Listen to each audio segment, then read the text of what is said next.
میں دل کی گہرائیوں سے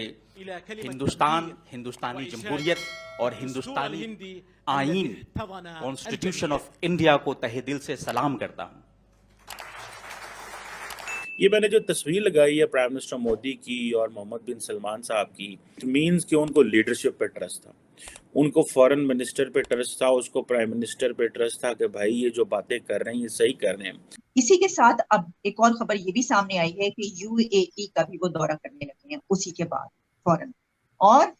ایک اور بڑی خبر جو کہ ہمارے لیے بھی بڑی اہم ہے کہ آئی آئی ٹی دنیا کے کئی کنٹریز میں اوپن ہو رہے ہیں اور یو اے ای میں آئی آئی ٹی بھی اوپن ہونے جا رہا ہے آفٹر افریقہ۔ کہ انڈیا جو ہے جس کا تعلق ڈیموکریسی سے ہے، وہ ایک ڈیموکریٹک کیمپ میں موجود ہے۔ اور آئی آئی ٹی جو ہے وہ ایک ایسا ایجوکیشنل انسٹیٹیوٹ ہے جو اب پوری دنیا چاہتی ہے کہ وہاں پر اوپن ہو۔ تو یہ کتنی بڑی ڈیولپمنٹس ہیں۔ کیوں دھواں نکلتا دکھ رہا ہے پاکستان سے کہ ہمارا مسلم امہ انڈیا کے قریب جا رہا ہے۔ وہ کہہ رہے ہیں کہ ملک کو بہت حد تک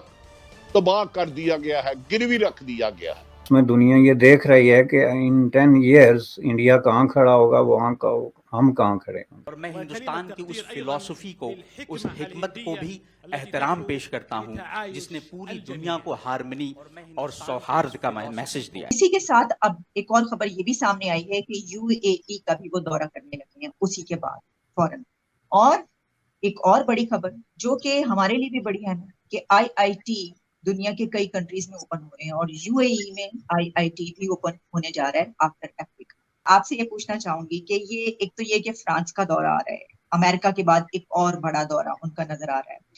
اس کے حوالے سے آپ اس کو کتنا سگنیفیکنٹ دیکھتے ہیں؟ لیکن جو ساتھ ہی آئی آئی ٹی کی بات آ رہی ہے کہ اب وہ یو اے ای کا دورہ بھی کریں گے اور آئی آئی ٹی جو ہے وہ ایک ایسا ایجوکیشنل انسٹیٹیوٹ ہے جو اب پوری دنیا چاہتی ہے کہ وہاں پر اوپن ہو۔ تو یہ کتنی بڑی ڈیولپمنٹس ہیں، آپ کیا سمجھتے ہیں؟ دیکھیں جی، یہ ڈیولپمنٹ اگر آپ انڈیا کی جو انٹرنیشنل اچیومنٹس ہیں اس کے کنٹیکسٹ میں رکھ کے دیکھنا چاہتی ہیں تو پھر آپ یوں سمجھ لیں کہ یہ بڑی ریمارکیبل، بلکہ بہت حوالوں سے مائنڈ بلوئنگ قسم کی ڈیولپمنٹ بھی آپ کہہ سکتے ہیں۔ نارملی جو ہے وہ ظاہر ہے فرانس اور United State of America NATO کے ممبر ہیں، بہت سارے معاملات میں ان کی چیزوں میں ہمانگی ہے، ایک ویسٹرن سیولائزیشن اور ویسٹرن جو ویلیوز ہیں ان کے لیے بھی وہ متحد ہوتے ہیں، لیکن پھر بھی عام طور پر جو ہے نا ایک اگر ودن ویسٹرن بلاک کہیں سے یونائٹڈ اسٹیٹ آف امریکہ کے خلاف کہیں ڈیفرنس آف اوپینین آتا ہے تو وہ فرانس ہے۔ تو اس سے آپ یوں کہہ سکتے ہیں کہ جو different sheds of opinions exist کرتی ہیں ویسٹرن سیولائزیشن میں، اس میں کئی دفعہ یونائٹڈ اسٹیٹ آف امریکہ اور فرانس الگ بھی ہوتے ہیں۔ تو ابھی جو مودی صاحب نے دورہ کیا ہے یونائٹڈ اسٹیٹ آف امریکہ کا اور اس کے فوراً بعد فرانس کا، تو اس کو آپ ایک ریمارکیبل بات اس طریقے سے کہہ سکتے ہیں کہ انہوں نے دونوں شیڈز کو ایک ہی گو میں کور کیا ہے۔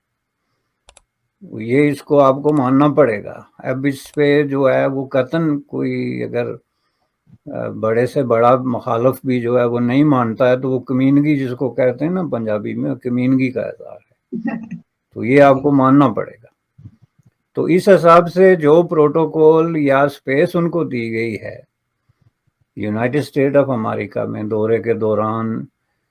اس کو لوگ بہت بڑا چڑھا کے پیش کرتے ہیں، لیکن میں سمجھتا ہوں کہ وہ جو ہے ایک ڈیو قسم کی سپیس تھی جو کہ انڈیا کا اس وقت جو سٹیچر ہے اور انٹرنیشنل ارینا میں جس طریقے سے انڈیا اپنی انٹری دے رہا ہے اور جس طرح کی ایکسپیکٹیشنز کریٹ کر رہا ہے فار نیکسٹ 5-6 ایئرز اور 10 ایئرز، اور یہ بات آپ یاد رکھیں کہ دنیا کے لیے نیکسٹ 5-6 ایئرز یا 10 ایئرز زیادہ امپارٹنٹ ہیں۔ دنیا کوئی پاکستان نہیں ہے کہ بیٹھ کے تو اگلے آئی ایم ایف کے 1 بلین یا 3 بلین ڈالر کا انتظار کرے اور جب تک زندگی ہولڈ پہ رکھی ہو کہ وہ طے ہوگا تو آگے کوئی بات ہوگی، ورنہ کیا کرنا ہے یا کچھ کرنا بھی ہے یا نہیں کرنا۔ دنیا کا گول یہ ہے کہ where we will be in 10 years. دنیا کا یہ گول نہیں ہے کہ اگلا قرضہ کیسے ادا کرنا ہے یا اگلے 6 مہینے میں کس کے خلاف جنگ کرنی ہے کہاں پہ امن کو تارپیڈو کرنا ہے یا کہاں پہ کیا کرنا ہے، یہ معمول کی کاروائیاں ہیں، لیکن دنیا کی جو نظر ہے، گول ہے، وہ نیکسٹ 10 ایئرز پہ۔ اگر آپ انٹرنیشنل انڈیکیٹرز پہ، اشاریوں پہ نظر رکھتے ہیں تو ایک چیز آپ کو پتا ہوگا کہ آئندہ 10 ایئرز میں انڈیا کہاں پہ کھڑا کیا جا رہا ہے۔ یہ میں نے جو تصویر لگائی ہے پرائم منسٹر مودی کی اور محمد بن سلمان صاحب کی، انڈیا جو ہے وہ کس طرح آپ امیجن کریں کس طرح دنیا کی مارکیٹ کو اپنی طرف کھینچ رہا ہے۔ میں دیکھ رہا تھا، اگر آپ کو یاد ہو کہ ڈاکٹر جے شنکر جو تھے، انہوں نے ایک بک لکھی تھی، the Indian way, strategies for in uncertain world, جو کہ 2020 میں پبلش ہوئی، جس کو کہا جاتا ہے کہ جاپنیز جو بزنس مین تھے انہوں نے بڑے دھیان سے پڑھا اور اس کو انڈرسٹینڈ کرنے کی کوشش کی۔ اٹ مینز کہ ان کو لیڈرشپ پہ ٹرسٹ تھا، ان کو فورن منسٹر پہ ٹرسٹ تھا، اس کو پرائم منسٹر پہ ٹرسٹ تھا کہ بھائی یہ جو باتیں کر رہے ہیں یہ صحیح کر رہے ہیں۔ اور اب وہ کہہ رہے ہیں کہ جی ہاں ہم کیسے جو ہے ایک انڈیا، بیسیکلی تو اس بک میں یہ کہا جاتا ہے نا کہ انڈیا جو ہے جس کا تعلق ڈیموکریسی سے ہے، وہ ایک ڈیموکریٹک کیمپ میں موجود ہے، لیکن اس کے جو تعلقات ہیں، وہ جو اس کی جو اپنے تعلقات کو چین، رشیا اور اس سے بھی بڑی اہمیت دیتا ہے، اور دنیا کے سٹیج میں ہم نے کیسے بیہیو کرنا ہے۔ اور ابھی آپ دیکھیں کہ جس طرح پرائم منسٹر مودی کو وہاں ویلکم کیا گیا، انڈیا کے ساتھ اپنا وہ علیحدہ کاروبار، چائنا کے ساتھ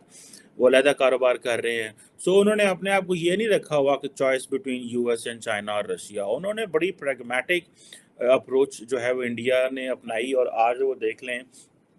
کہ وہ اس مقام پہ پہنچ گئے۔ اور ابھی جو ہے وہ فار ایگزامپل میں سوزوکی کو دیکھ رہا تھا، ہمارے ہاں تو سوزوکی بند کر رہی ہے نا آپریشن، روزانہ ہم دیکھتے ہیں لیٹر مارکیٹ میں آتا ہے، وہ تھریٹن کرتے ہیں۔ مودی صاحب ادھر تھے، امریکہ میں تھے، تو ٹیسلا نے کہا جی ہم بڑی جلدی انڈیا کے مارکیٹ میں ہوں گے۔ ابھی آپ دیکھیں کہ جو سوزوکی ہے وہ انڈین مارکیٹ میں کہا جاتا ہے کہ 1982 ایسے ویڈیو دیکھنے کے لیے نیچے دیے گئے سبسکرائب بٹن کو پریس کیجیے اور گھنٹی بٹن کو کلک کیجیے تاکہ آپ کو نئے ویڈیو ملتی رہے۔